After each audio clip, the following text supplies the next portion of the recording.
Well, I had plans this past Monday to pull weeds in our flower beds. I wasn't going to tell Joanne. I was just going to do it as a surprise for her, but it was too hot. And so I watched a YouTube video instead. To be honest, it doesn't have to be all that hot to keep me from pulling weeds. The YouTube clip I watched was a spirited debate between Christopher Hitchens and Alistair McGrath about God and religion. Hitchens, a British American, was a prolific author. I say was because he's deceased now, but prolific author and intellectual, identified himself as an anti-theist. He believed that religion was false, harmful, and authoritarian. Not that it could be false, harmful, and authoritarian, but that it invariably, inevitably was.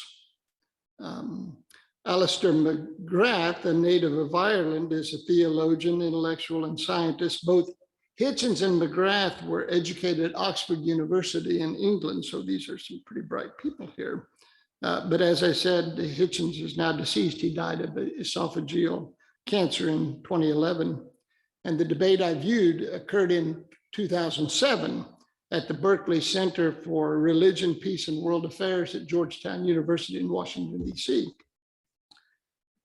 If you've ever watched two brilliant people debate, you know it's common to side with whichever person is currently speaking.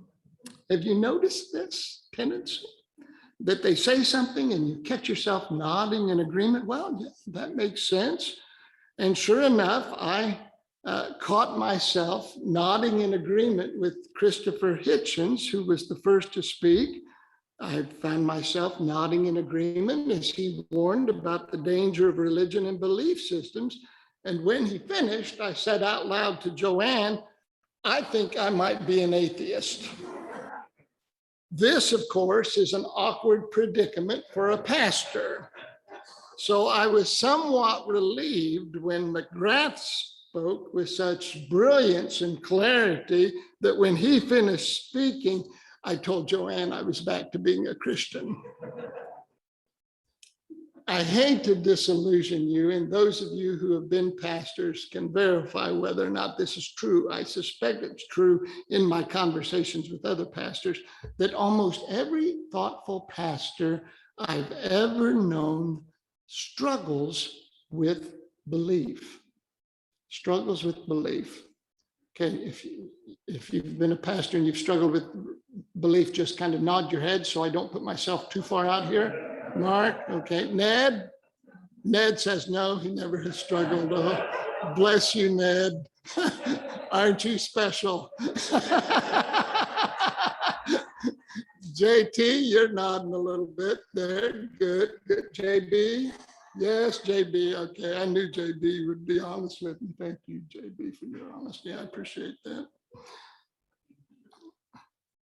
Every thoughtful pastor I've ever known struggles with belief, which can only mean that the people we pastored also struggle, or maybe have stopped struggling and now simply don't care. My friend Jim, who pastored for nearly 25 years, now identifies himself not as an atheist or an agnostic, but as how does he call it? A pantheist. A pantheist. He simply doesn't care whether God exists. But I still care because I think what we believe about God has a direct correlation with our treatment of others. If the God we believe in is a monster, we tend to treat people monstrously. Have you noticed that tendency? And if the God we believe in is a benevolent God, charitable, loving, then we tend to become benevolent and charitable and loving ourselves. So I care whether God exists, or perhaps more accurately, I care what kind of God people believe in. I think it's important. Of course, our beliefs about God form the basis of our religious faith. It's how every religion has ever started. Someone, somewhere, had a particular idea about God, shared that idea with others, and before you knew it, there were fish fries and nominating committees. That's how we got there. That's how it works. Though I'm sure George Fox, the founder of Quakerism, didn't realize that when he said uh, the idea that emboldened him and inspired him.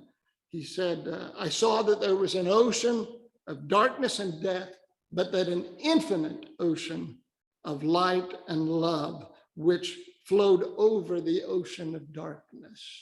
Isn't that beautiful? I saw that there was an ocean of darkness, but also an ocean of light and love, which flowed over the ocean of darkness. If you're going to form a religion, that's a pretty good organizing belief, vision. It acknowledges the reality of evil while affirming the triumph of good. It helped make up for Fox being somewhat self-righteous and slow to forgive people he thought had treated him poorly, an all too common trait among those religious people who occasionally mistake themselves for God. I don't know how you live with that in your head, because Fox lived long enough to see this movement he started really swell and take off. And I don't know how you live in the reality of that without beginning to think that you're perhaps just a little too special. So I don't know how we avoid that. But back to our debaters, Hitchens and McGrath. While I suspect Hitchens would have made a more interesting dining companion, I often enjoy talking with atheists, I felt myself in the course of the debate drawn to McGrath, whose spirit I found to be gentle and thoughtful and open. He readily conceded the dark side of religion and acknowledged the truth of many of Hitchens' concerns, while still asserting that religion had a useful role in the world, a sentiment with which I agree. So we live in this tension, don't we, between the risks of religion, the inherent risks of religion, confusing ourselves for God being one, and the rewards of religion. For example, this past March, and this has been on my mind because I grew up in this tradition, when the Roman Catholic Church said it would not bless same-sex marriages, no matter how stable or positive the couple's relationships were. That was the language that was used. No matter how stable or positive the couple's relationships were, when they said they would not bless that, I thought to myself, how deceitful. How deceitful. For centuries, Roman Catholics turned a blind eye toward the sexual abuse of children, only to now hold itself up as a moral authority on human sexuality. How deceitful. The hypocrisy of that infuriates me, and a part of me wishes the Roman Catholic Church had never been created. So I was thinking that and having these dark thoughts about my childhood tradition.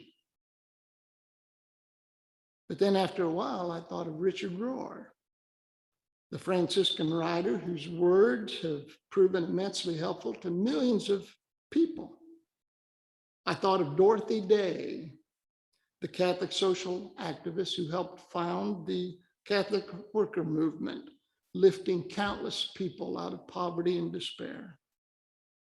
I thought of the Catholic nuns I knew as a child who shepherded my faith, who supported and encouraged me and treated me with great dignity. If I wish the Roman Catholic Church had never been, I am simultaneously wishing the community that helped create my spiritual heroes had never existed. So we live in this tension, don't we, you see, where we see and experience the worst that religion has to offer and also the best. and have to decide for ourselves at some point, friends, which side we will fall on and what we will embrace. By virtue of gathering in this room each Sunday morning or on Zoom in our homes, we have decided to affirm the value of a religious life. But our affirmation should never be given thoughtlessly or without question.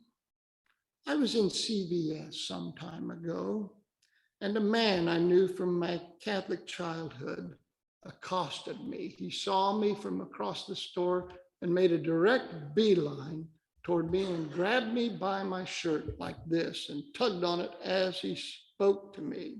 He had read an article I had written condemning the sexual abuse of children by Catholic priests and the Catholic Church's systematic failure to do the right thing time and again.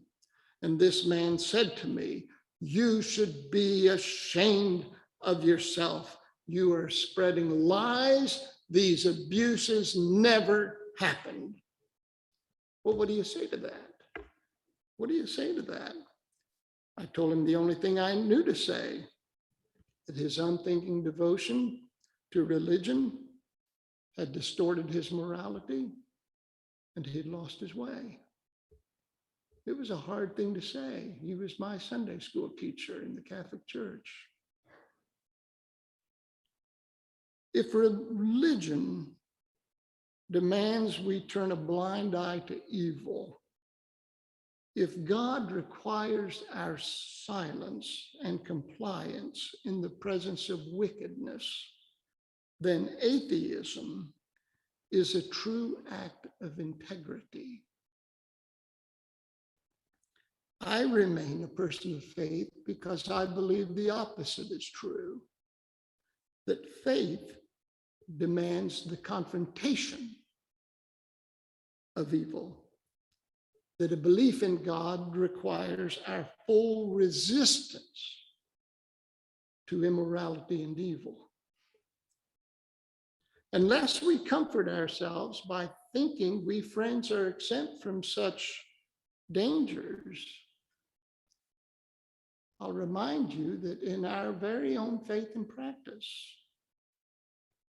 the right of gay people to marry the person they love is neither permitted or protected, because many friends in our yearly meeting have decided that maintaining the religious structure of our yearly meeting is more important than human dignity, equality, and justice. So we live in this tension too, don't we, friends? In the weeks ahead, I want to invite us to carefully consider not only the rewards of religious life, but also its risks. Also its risks. For when one is asked to give their hearts to a cause, which is what we do here, isn't it? Every Sunday, we ask one another to give our hearts to a cause. If we do that, we owe one another full disclosure, a complete and honest telling of religion's virtues, but also its faults, trusting that in the crucible of full knowledge, a more beautiful faith might be forged.